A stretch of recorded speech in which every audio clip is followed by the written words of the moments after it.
Okay, now, what are the economic benefits of fungi in the field of agriculture? Or we can say that how they have helped the humankind, or you can say the environment in association with plants. So, what we have in this lesson is there are two terms that you are going to get introduced to, not introduced to for the first time, but we will study a simple salient characteristics, or we can say we are going to get introduced to the definition of these terms. First one is what are lichens, and the second one is what are mycorrhizae.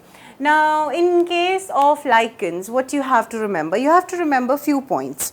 Now, these lichens, they are not classified under any kingdom. Alright, why? Because they are symbiotic association between two kingdoms.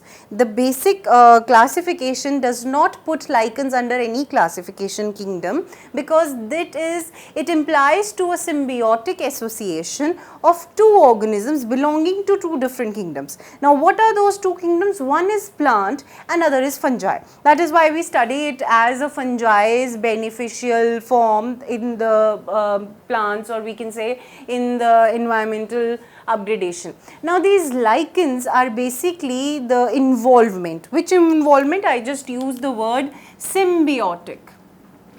Now, what is symbiotic association? This is an ecological study that we have.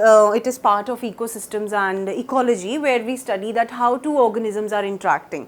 Now, because these organisms are belonging to totally different environments, or we can say totally different kingdoms, and both of them are totally different, but they appear to be one organism. That is why they are a little bit peculiar, and we need to know what is all about them. The symbiotic association between two organisms is such an association where supposedly this is organism number 1 and this is organism number 2. Both the organisms would have give and take relationship. That means both are going to get benefited, while this is going to provide, supposedly this provides X benefit to this organism is going to derive Y benefit from here. So, both the organisms are benefiting from each other, give and take. Like if I give you something, you are going to return me something in return, and that is known as symbiotic association. Now, what are the two different organisms which are involved in symbiotic association and form the lichens? The two different organisms are, one is phycobiont and other is mycobiont. Now, please pay attention that both these organisms, what could be the association between the organisms? What basically the association lies for? The association primarily is about food. The food is to be shared, somebody is making the food, other is just taking some sort of benefit. And when we talk about, when we started this lesson, we said that this is the fungal association, the few fungal associations we are going to study with the plants. That means the symbiotic association would be all about providing food and in return taking shelter. So, this is what lies in the case of lichens. The phycobiont, phyco word is for plants. So, this is the algal component of the,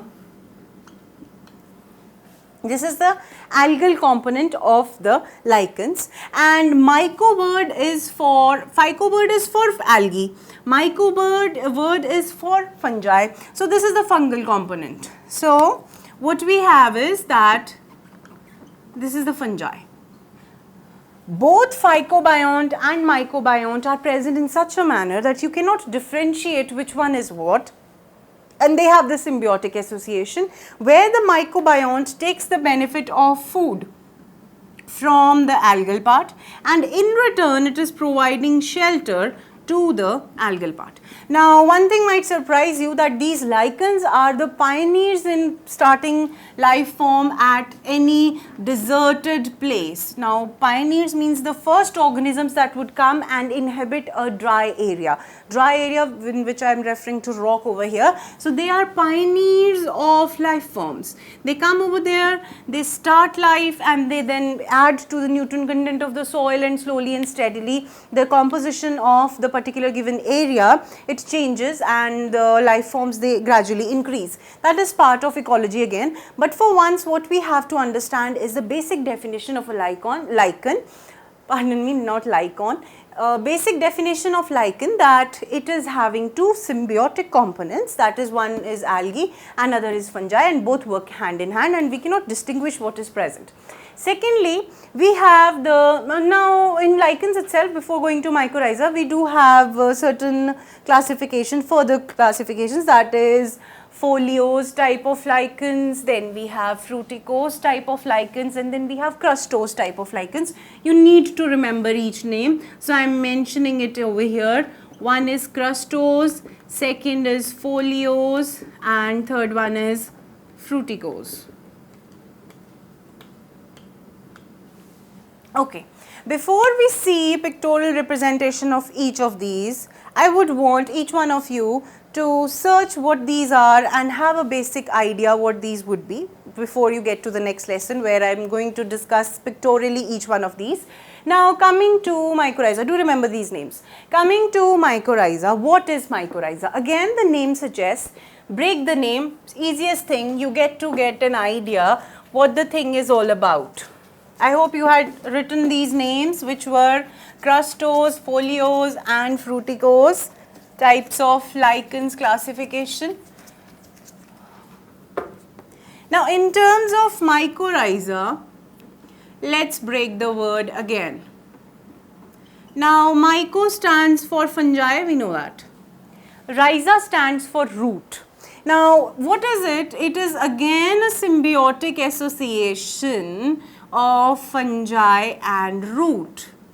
Root of an autotroph which is able to make its food, and fungi which will depend on the root, but in return what can fungi provide to root? Like in the case of lichens, the fungi part was providing the shelter, or you can say protection. Over here, the root is embedded. It is not going to have any certain role of fungi, but the role is there. These mycorrhiza are very important for nutrient absorption. Whenever there are mycorrhiza which are present, you might be surprised to know that there are certain plants like pinus, they do not germinate their seeds until and unless they have mycorrhiza in their soil, in their roots. Now, what is the function of mycorrhiza? Try to recall the structure of fungi, the main body structure. The body structure was filamentous, that is, there were hyphae which were present. And you know that root is, supposedly this is the root, primarily root has those secondary and tertiary roots which are present, which arise from the root, and they have many root hairs which are present in them for increasing the absorptive surface area. Now considering that if the fungi is present in along with the root, the hyphae would be intertwined with the roots, and that intertwining would be responsible for increasing the surface area. The surface area which would be in turn used for absorbing the nutrients. So in a way, these fungi are taking nutrition from the root, and in return they are providing the important nutrients to the plant. So there is a hand in hand relationship where the fungi increases the surface area for absorption to the root, and in return root gives the food material that is being synthesized in the leaves to the fungi. So these are the two terms that you need to remember, you need to understand them, and you can increase your knowledge about these by googling a few things. You can go to Google and find out what plants have mycorrhiza in them, but for remembering part and for the part that is important from exam point of view, you need to understand the definition. I hope I have done my role. Now rest of you have to read and learn the rest part.